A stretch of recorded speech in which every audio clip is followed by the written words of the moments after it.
Como melhorar a dor da sua epicondilite? Nesse vídeo vamos falar de 3 exercícios básicos para você implementar na sua rotina e ter uma melhora e voltar a treinar mais. Deixe seu like e se inscreva aqui no canal. No caso do punho, temos diversas milhões de alterações e uma delas é a famosa epicondilite, que pode ser tanto lateral quanto medial. Muitas pessoas não sabem disso, mas a epicondilite ela é proveniente de uma alteração do punho e muitas vezes o pessoal fica muito apegado a essa parte do cotovelo em si. Mas todos os músculos que se inserem da mão vão se inserir no cotovelo, ou seja, são esses músculos da parte de fora, que são os extensores, e essa parte de dentro, que são os flexores, que comandam esses pequenos ossos da mão.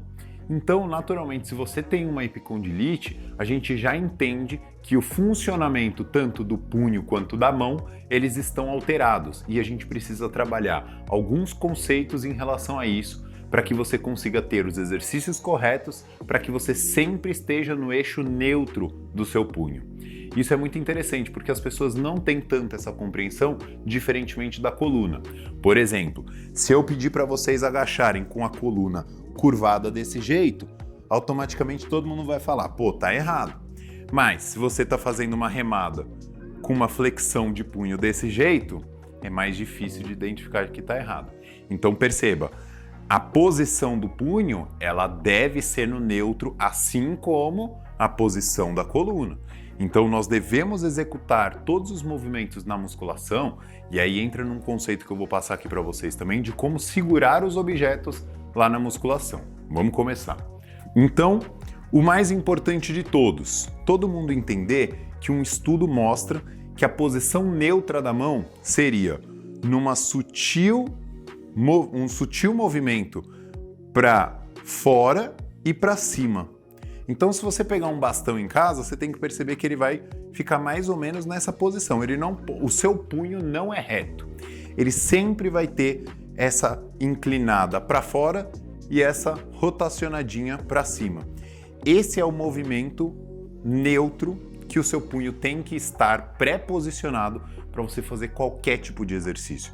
Isso é muito importante, porque uma vez que você não tem essa capacidade de estar no posicionamento neutro, concorda que as tensões no antebraço vão ser diferentes e automaticamente vai sobrecarregar muito mais uma área do que a outra.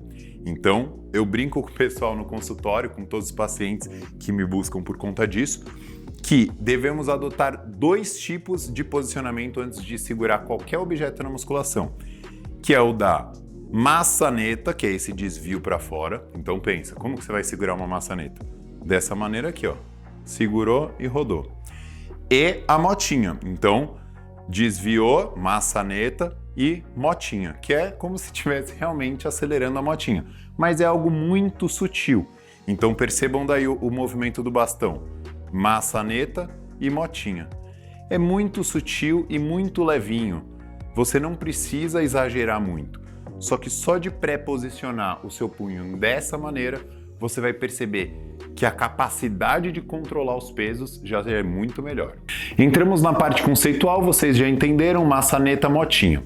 Só que agora eu preciso que vocês fortaleçam esse padrão, porque muitas vezes, ainda mais era digital, o pessoal está muito adaptado com o inverso, né? É a flexão do punho com o desvio. Vou digitar no computador, vou digitar no celular. Então, automaticamente, essa padronização faz com que você não tenha a força para sustentar na maçaneta e na motinha. O primeiro exercício agora é justamente para treinar você conseguir encaixar esse posicionamento de motinha. Então você pode segurar um querobel ou até mesmo na polia, você pode tirar a polia daqui do lado e travar dessa maneira, assim como no querobel.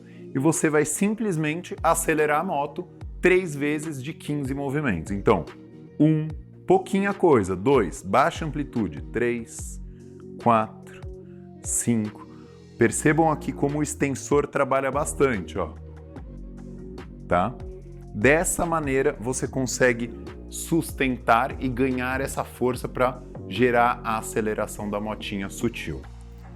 O segundo exercício, ele é um pouco diferente do que todo mundo está acostumado, que você vai treinar a maçaneta. Então é esse desvio da mão para baixo, para o sentido do dedinho mínimo.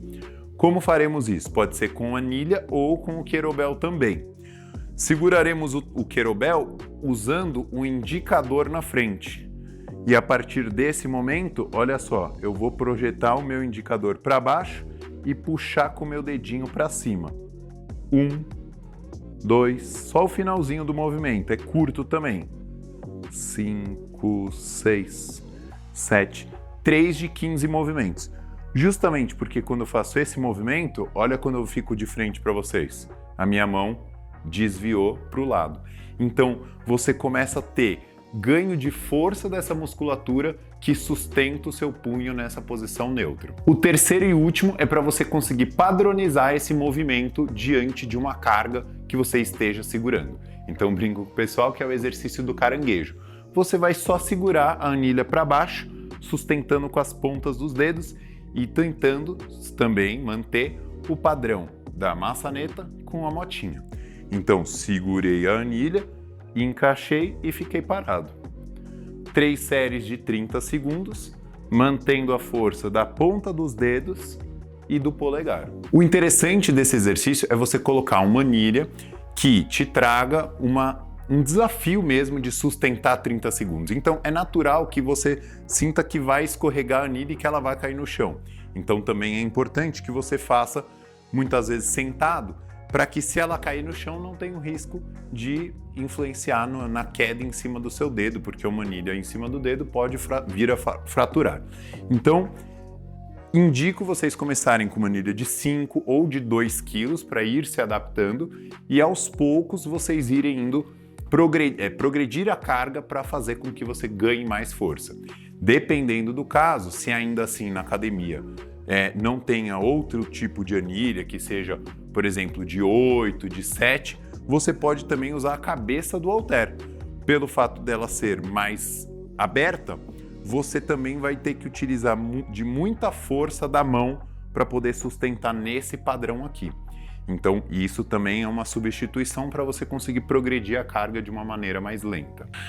Espero que esse vídeo ajude você a reduzir essa dor da epicondilite e ganhar mais força da sua mão. Aqui no canal temos outros vídeos com dica de mobilidade, alongamento e exercícios específicos. Deixe seu like, se inscreva aqui no canal e compartilhe com aquele amigo que tem a mão de alface.